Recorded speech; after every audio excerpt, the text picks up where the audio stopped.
Lecture शुरू करने से पहले बच्चों मैं आपसे कुछ बात करना चाहूँगा।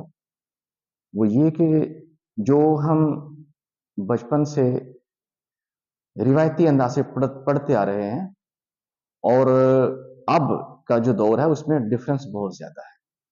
वो छोटी क्लासेस तक ठीक था, जो आप कहते थे जैसे अगर मैं मिसाल दूँ कि प्रेज़ेंट इंडेफ़िनिट टेंस क्या होता है, तो हम कहते हैं ये ता है, ती है, ते है। ये आपका उर्दू में पहचान है और S plus V one plus O ये आपका फॉर्मेशन है इसको इंग्लिश में ट्रांसलेट करने के लिए।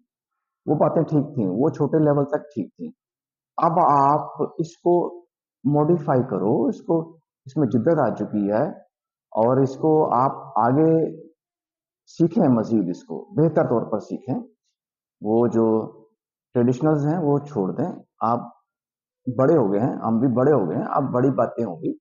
इंशाल्लाह मैं कोशिश करूंगा कि आपको कॉन्सेप्ट्स के हवाले से, लॉजिक के हवाले से क्लैरिटी दूंगा। सपोज अगर मैं ये प्रेजेंट इंडेफिनिट टेंस की बात करता हूं, तो हमें जो सिखाया, अभी भी मैंने कई ऐसी वीडियोस देखी जिसमें वो टीचर्स वही अभी भी बता रहे हैं कि जी ता है, ती है, ते है, आखिर पे आता है, तो बात खत्म कर देते हैं। अगर मैं इसी को लेके चलूं अगर मैं इसी को लेके चलूं तो इसका जो हम उर्दू में कहते हैं जी निशानी क्या है, ता है, ती है, ते हैं, ता हूं वगैरह ये चीजें आएंगी जुमले के आखिर पे। तो आप ये मान लेना कि ये प्रेजेंट इंडेफिनिट टेंस है। तो यहां बात खत्म कर देते हैं। मैं हैरान होता हूं कि ये किस लॉजिक की बेस पर ये ऐसा बताते हैं। और अगर मैं उसकी बात मान लेता हूं, जब सपोज मैंने उसकी बात मान ली, मैंने याद कर लिया इसको, एक जुमला आ गया, सेंटेंस आ गया कि ये मेरा जूता है, या गली में बहुत से कुत्ते हैं। तो देखा आपने, ता है, ते हैं, इसमें भी तो आ रहा है। तो फिर आप इसको कैसे आप हतमी मान लेते हो कि जनाब ये फाइनल इसकी आइडेंटिफिकेशन है उर्दू में? ये तो फिर इसको क्या करोगे? अब यहां से आप क्या इस्तेमाल करोगे? कैसे आप इसको जस्टिफाई करोगे? तो ये गलत हो गया। गलत इस लिहाज से हुआ कि कोई चीज मिस्ड है, अभी भी इसमें कोई ऐसी चीज होनी चाहिए जो हमने नहीं डिस्कस की है। वो क्या है? वो ये है कि वर्ब की फॉर्म का होना लाजमी है, तभी वो आपको प्रेजेंट इंडेफिनिट टेंस की कैटेगरी में लेकर आएगा। यानी कि ये चीज हमें हमें बतानी चाहिए, जो असल जो कि टेंस का मतलब ही फॉर्म ऑफ वर्ब होती है। तो यहां तक खत्म ना करें, बल्कि क्लैरिटी दें बच्चों को कि ये वर्ब की फॉर्म का होना भी जरूरी है। यहां कोई ऐसी बात नहीं है, लिहाजा हम इसको प्रेजेंट इंडेफिनिट टेंस नहीं मान सकते, क्योंकि हमें कम से कम एक फाइनाइट वर्ब जरूरी होता है लेकर आना। लिहाजा ये जो बात थी कि एक तो ये तो हो गया निशानी इसकी, आप उर्दू में पहचान कर लेते, जो कि हम दोनों को साथ लेके चलते हैं ताकि हमारी अंडरस्टैंडिंग बनी रहे। क्योंकि हम अंग्रेज तो है नहीं कि जनाब हम उर्दू को छोड़ दें और प्योरली आप इंग्लिश में ही आप बातचीत करें या उसको समझें। हमें सहारा लेना पड़ता है उर्दू का, ताकि हमें ज्यादा क्लैरिटी आए, बच्चों को ज्यादा सूझबूझ आए, उनको समझ आए कि हम क्या पढ़ रहे हैं, क्या लिख रहे हैं, क्या सोच रहे हैं। तो इसके बाद अगर हम प्रेजेंट इंडेफिनिट टेंस की बात करें, उसके बाद हम कहते हैं जी वो स्कूल जाता है, वो ये करता है, वो करता है। देखिए एक बात मैं आपको क्लियर कर दूं कि प्रेजेंट इंडेफिनिट टेंस को अब हम किसी और एंगल से देखना। अब बड़े लेवल पर अगर हम देखें इसको, तो असल में ये जो प्रेजेंट इंडेफिनिट टेंस होता है, ये चार चीजों में हम यूज करते हैं। नंबर एक, परमानेंट एक्टिविटी,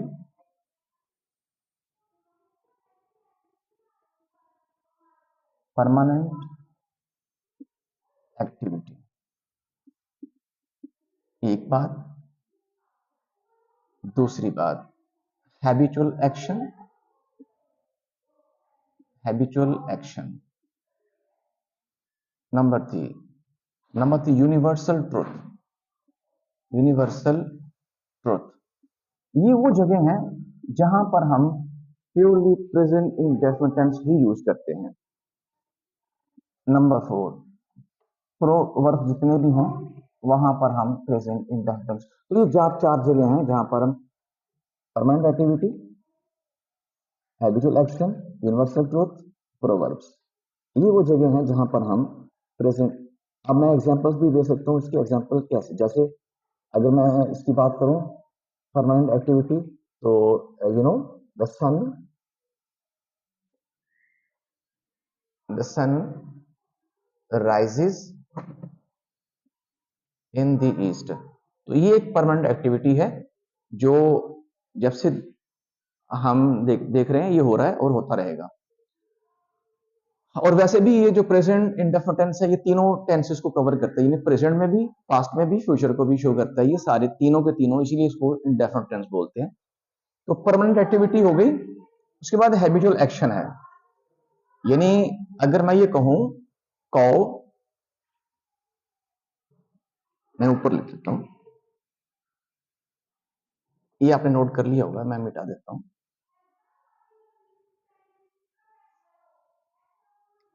कौ ईट्स ग्रास। तो ये हम अगर इस पे गौर करें तो ये वाकई ये हैबिचुअल एक्शन है उसका, कौ का, वो घास खाती है। अगर मैं ये लिख दूं दिस काउ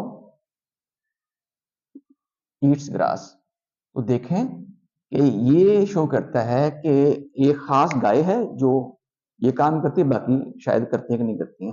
तो इसको अब हम इसको नहीं मान सकते प्रेजेंट इंडेफिनिट टेंस, क्योंकि प्रेजेंट इंडेफिनिट टेंस पूरी कम्युनिटी को भी शो करता है। एक बात जब आप करते हो, जैसे कौ है तो कौ हर गाय ऐसा ही करती है, तो ये पूरी कम्युनिटी को भी शो करता है प्रेजेंट इंडेफिनिट टेंस।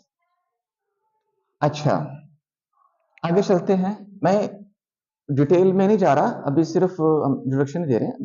बाकी बातें आप जब कोई क्वेश्चन करेंगे तो उसमें आप आगे लेके चलेंगे इसको। फिलहाल आपको सिर्फ मैंने जैसे कहते हैं ना ब्रशअप करना, हम वही चीज आप दोहरा रहे हैं। Next is universal truth. Universal truth क्या है? जैसे मैं कहता हूं यूनिवर्सल ट्रूथ क्या है, तो